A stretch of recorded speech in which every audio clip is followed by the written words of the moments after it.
The first one we're going to do is dry brushing and scumbling. Now, they're kind of similar, but there's different ways to do it. Now, just have a few brushes that you can play with, and I suggest doing it along with me, or you could just watch and do it later. But for dry brushing, all you're going to do here is have very little paint on a dry brush. So you have your brush all completely dry and clean, shouldn't be wet. And then notice how this is like I painted right here blue solid, like just a solid paint color. This is not dry brushing. But if I wanted to dry brush blue, I would get just a little bit of blue on the brush, and then you kind of want to wipe the excess paint off until there's not too much left. And then the way that you're going to drag the brush on the canvas is really key. You're like really softly touching, so you can notice that there's a little texture on your canvas. And the goal of the dry brushing is just to get it to hit the tooth at the top, but not necessarily sink all the way in. So if you were to have too much paint, it'll sink all the way in and you won't get that textured look that we're going for when you're doing your dry brushing. So that's it. That's simple. A simple way to do your dry brushing. Now, I just used pure blue, nothing added to show you that dry brushing. And again, it's just a little tiny bit of paint. So if you have too much on there, it'll automatically look more like this, more solid. And then you know what you need to do, just wipe the excess paint off and give it another go. Now for scumbling, it's very much almost the same as dry brushing, but we're using an opaque color. So almost always your primary colors are going to be transparent right out of the tube. To make them more opaque, you need to mix them either with another color, or typically you're going to use your white. Mixing white in is going to help it look less transparent and more opaque. So scumbling is actually the process of layering, kind of like dry brushing, very similar, but with opaque paint on top of another color. So say I have a part in my painting that I'm doing and it's painted this blue color, but I want to add some more depth dimension to it, or I just want to give it a different texture feel. What I would do is you could use blue, or you could use a different color, but I'm just going to use blue for the sake of what we're working with here. I'm going to take the blue and add white to it so that it's more opaque. So now we have more of an opaque blue. And then when you mix your colors, it's always going to be like a lot of paint on your brush. So I'm going to wipe the excess paint off. You can even use a towel to do that if just wiping it on your palette isn't really getting enough off. So I can always just come here and dab it on my towel to get the excess off. And then what you're going to do is you're going to take that. I actually want to make mine a little lighter as I'm looking at it. I'm like this, I want it to be a little lighter. So I'm adding a little more white. So it still has a little bit of blue in there. And then again, I'm just wiping the excess paint off so that it's just very light. And then you're doing the same kind of dry brush where you just want it to barely graze. And you can kind of wiggle it and make it random. So scumbling is kind of like a random layering of an opaque color on top to just create a different texture or feel, but it's so similar to dry brushing because I don't want that color to go all the way in and cover the first layer all the way. I still want to see that first layer shining underneath a bit, and then it creates this fun texture. So you can do that and like apply it in any different way. It's just the process of applying an opaque color on top of another color that's already dry. So this paint was already dry. All it is just painted on blue. And then you do kind of like a dry brushing, but maybe a little more random on top of that. So there you go. Now for the next thing we're going to do is Sgraffito, which is like a scratching. So there's a couple ideas here. What you do is you just take a brush. So say I have a color that's dry. You could do this without a color underneath too. You could just do this on a blank canvas. But say I take my blue and it's wet right here. So I'm just going to put it down. And then I'm going to put some wet blue on top of this color that I painted that's dry. Notice how it looks different, how you can layer and it makes your color look so much different if you have another color underneath. But this is just blue by itself for the sake of showing and demonstrating. And then you can use either the back of your brush, or you could use like a sharper tool, like something like a toothpick or a shish kebab skewer. This is just like a little jewelry tool that I have, but you could also just use the back of the brush. And then what you're going to do is scratch into the paint to create different designs. So a lot of times people use this for And I'm just using the back of the brush. That way, you know, you don't need to have all these fancy tools to do these things. You just need a simple brush, you know, no big deal. So now you see like the color behind it showing through. And with this, it just basically scrapes the excess paint off. So it still kind of looks blue. It's not like there's no paint behind it, but you're just scratching away the excess paint to reveal a different shade. You know, you're just taking less the paint off so that you have a different look there. So that's all that is. And that's, again, different ways you can do it. And you can even use that kind of scratching technique to paint. So you could use, like, I could just use the back of my handle to get paint on and then kind of paint like that, where you're just using a hard object to add.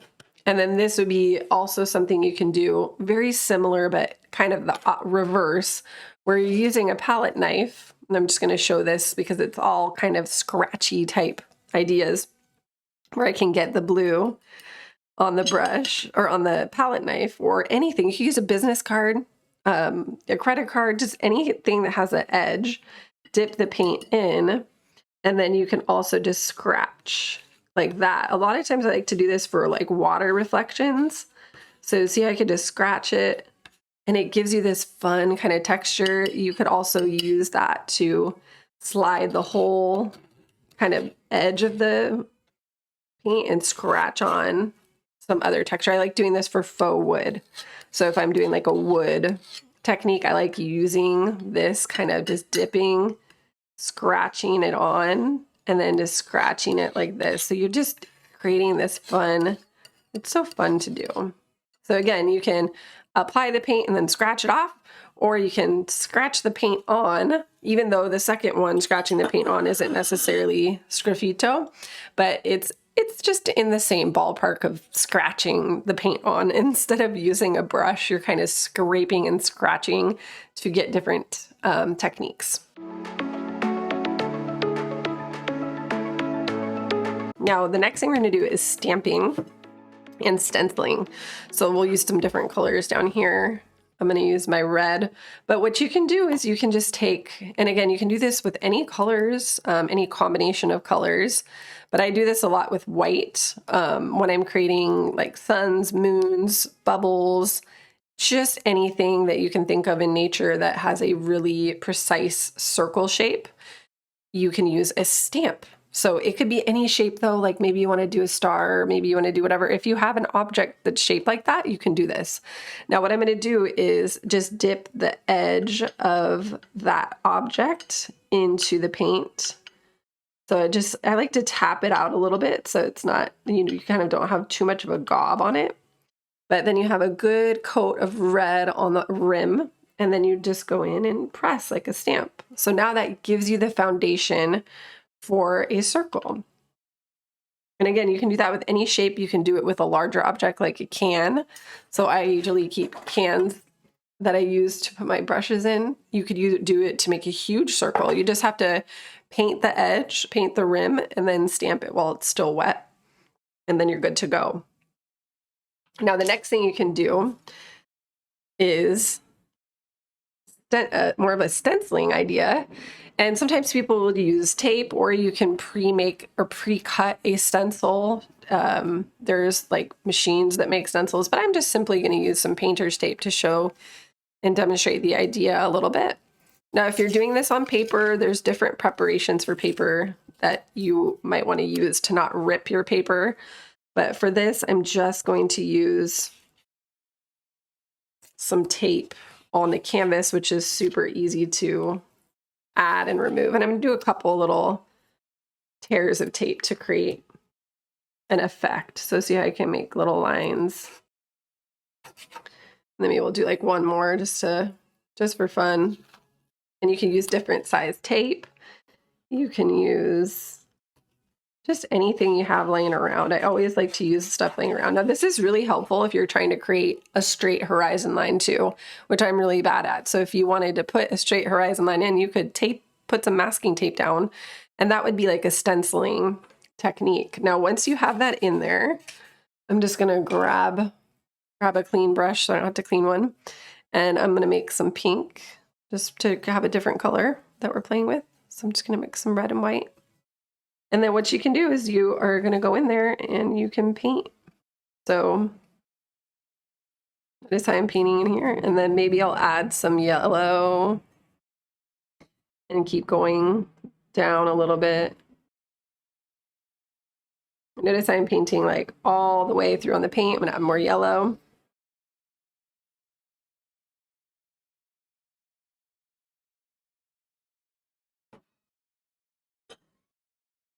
And then while it's still kind of wet, you're gonna wanna tear the tape off. You don't wanna wait for it to dry too much because it could peel the paint off. And then you're gonna have just, you know, something. Again, you can do this with anything. And so for our next technique, we're gonna do splatter and dripping. Now this is where you use a little bit of water mixed into your paint to break the binder down. And I'm gonna show you how I like to do splatter in the setting of where it's not like I'm doing a Jackson Pollock thing where I have a space where I don't mind getting paint everywhere. I don't want that to happen because acrylic paint can get into fabrics and things and be hard to wash out. So I'm going to show you how you can do the splattering, but keep it really contained so that you're not creating this irreparable mess. So with that, I'm going to do some purple so that it's dark and you can see it. So I'm going to mix my red and blue, and I'm using a bright brush. That's just a short bristled square brush. I think that's a really good brush to use this for. You could also use a toothbrush or whatever, but I'm not getting too crazy with supplies. Unless you have a toothbrush, like an old toothbrush that you're gonna be throwing away, then you could just have one dedicated for doing some splatter paint. That's fine too. But what I'm gonna do is dip the brush in the water once I create whatever color I'm using, and then add some water into it until the consistency of the paint is more like a heavy cream. It usually takes me about 3 brushfuls to add to a small amount of paint. And then I kind of scoop it up on there. You make sure it's really in the bristles. And then I come to my canvas really close, and I'm kind of pointing at where I want the paint to go. And then you're just gonna gently pull the bristles back with one finger. And then you get this this is perfect for stars. So see how very nice. Now, if you want it to be a little thicker, the splotches, maybe use less water, because the more water you add, the more kind of it's gonna spray apart like that. But this is perfect for stars or creating almost like a spray paint graffiti type effect.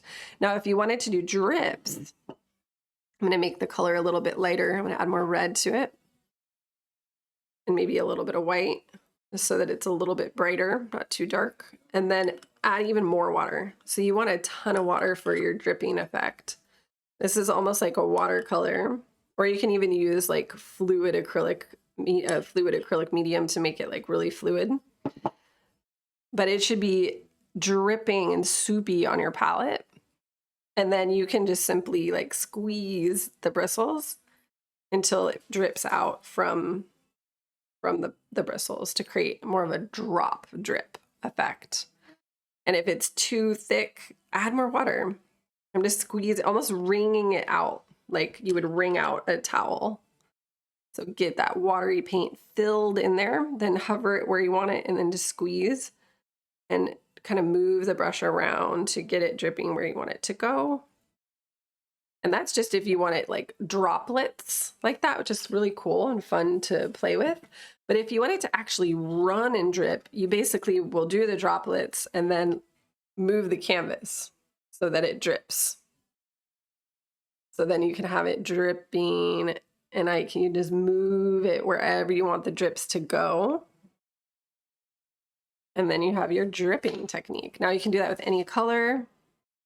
You can do that with multiple colors.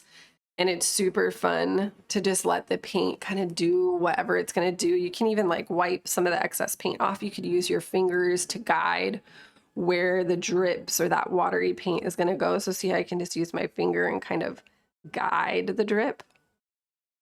So you can play, like you're just watering it down and then allowing that to be the texture and then just randomly drop it down. But then you can also do things like use your fingers and guide it, or blot off any excess paint with a towel, or move the surface that you're painting on around to let gravity help you create whatever you're trying to create.